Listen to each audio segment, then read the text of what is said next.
السلام علیکم دوستوں، امید ہے آپ سب خیریت سے ہوں گے۔ جیسا کہ آپ جانتے ہیں، ہم پڑھ رہے ہیں صحیح بخاری۔ رمضان المبارک کے روزوں کے حوالہ سے ہم پڑھ رہے ہیں چیپٹر نمبر 31 اور حدیث نمبر 1933۔ تو آئیے شروع کرتے ہیں۔ بسم اللہ الرحمن الرحیم۔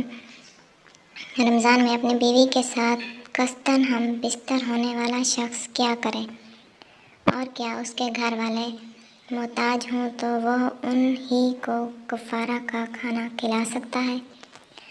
حدیث نمبر 1937۔ ہم عثمان بن ابی شیبہ نے بیان کیا، کہا کہ ہم سے جریر نے بیان کیا، ان سے منصور نے، ان سے زہری نے، ان سے حمید بن عبد الرحمن نے، اور ایک شخص نبی کریم صلی اللہ علیہ وسلم کی خدمت میں حاضر ہوا اور عرض کی کہ یہ بد نصیب رمضان میں اپنی بیوی سے جمع کر بیٹھا ہے۔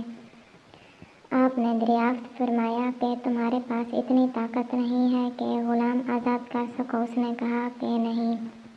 آپ نے پھر دریافت فرمایا، کیا تم پے در پے 2 مہینے کے روزے رکھ سکتے ہو؟ اس نے کہا کہ نہیں۔ آپ نے پھر دریافت کیا، طاقت ہے کہ 60 مسکینوں کو کھانا کھلا سکو؟ اب بھی اس کا جواب نفی میں تھا۔ راوی نے بیان کیا، پھر نبی کریم صلی اللہ علیہ وسلم کی خدمت میں ایک تھیلا لایا گیا جس میں کھجوریں تھیں، زنبیل کو کہتے ہیں۔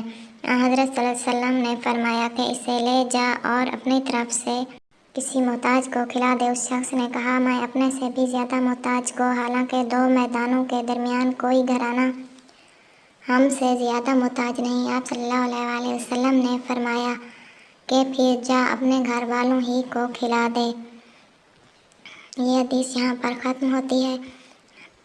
اگر ویڈیو پسند آئی ہے تو لائک اور شیئر ضرور کر دیں، چینل کو سبسکرائب کر دیں تاکہ ہماری اسلامی کتابوں کی تمام ویڈیوز آپ تک پہنچتی رہیں۔ ہم اپنی اگلی ویڈیو کے ساتھ پھر حاضر ہوں گے، تب تک کے لیے اللہ حافظ۔